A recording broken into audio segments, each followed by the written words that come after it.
আমি তোমার একটা উপকার করতে পারি যদি তুমি রাজি থাকো। যে কোন শুনি দেখি।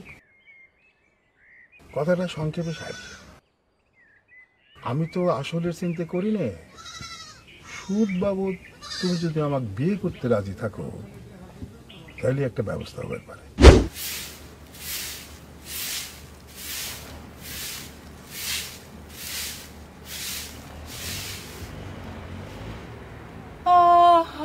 আল্লাহ, সর্দার সাহেব আপনি বাড়ির পর আমার আসলেন তোমার খোঁজ খবর নিবে। কিছু খান যে যেখানে আসেন।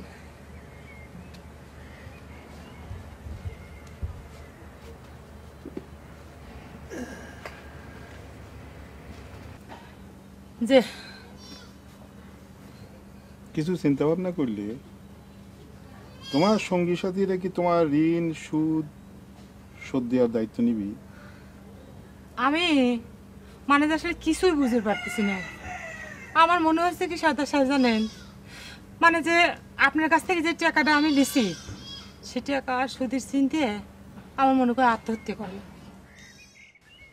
তুমি আত্মহত্যা করলে তো আমার আমসালা ধুয়েই গেল। ওসব চিনতে বাদ দাও। আমি তোমার একটা উপকার করতে পারি যদি তুমি রাজি থাকো। যে কোন শুনি দেখি। কথাটা সংক্ষেপে সারি। আমি তো আসলের চিন্তা করি না, সুদ বাবদ তুমি যদি আমাকে বিয়ে করতে রাজি থাকো তাহলে একটা ব্যবস্থা হতে পারে। কি দেখো, আমার বয়স কি খুব বেশি মনে হচ্ছে? সমস্যা কি? তুমি তো কিস্তি শোধ করার জন্য বিয়ে করবে। সর্দার সাহেব জহর আলীও তো আমাকে বিয়ের প্রস্তাব দিছে। তার ভার আমার উপরে ছেড়ে দাও। আমি তোমার বিয়ে করতেছি শুনলে সে আর এদিকে আসবে না।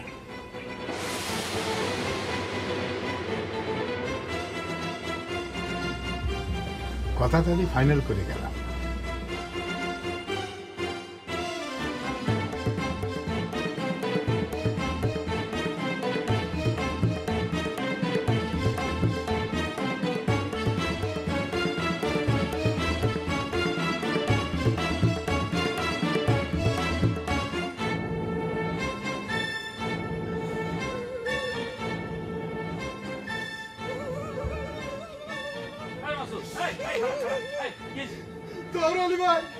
আমার সর্বনাশ করে ফেলেছে মেরু সর্দার। আমার গায়ে ডাক বিষ খাওয়া বাড়ি বেলাছে। আমি আজ তোর মাথা ফাটা কেলা দেবো, তাতে যদি আমার জেলে দেওয়া লাগে আজ আমি জেলে দেবো। কিরা দেখিছে তোমার গায়ে সর্দারি বিষ খাওয়াইছে? খামাখা আজার একটা কথা মাথাটা ঠান্ডা তদন্ত করে দেখি ঘটনাটা কে ঘটাইছে। জান নাই শোনো নাই, যার তার মাথায় বাড়ি দিলে হবি রে। সুস্থির চল, তোমার গায়ে ডাক দেখে চলো। চলো চলো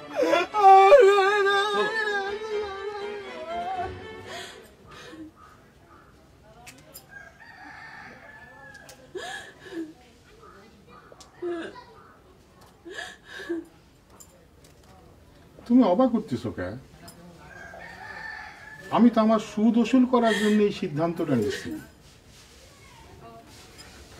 তাছাড়া তোমার তো একটা বাঁধিও দরকার, তার বাঁধেই মনে করো।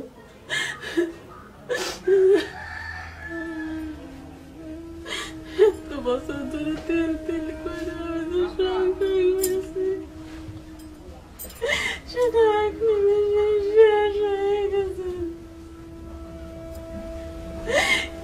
এই জন্য আমি এত বিশ্বাস করেছিলাম।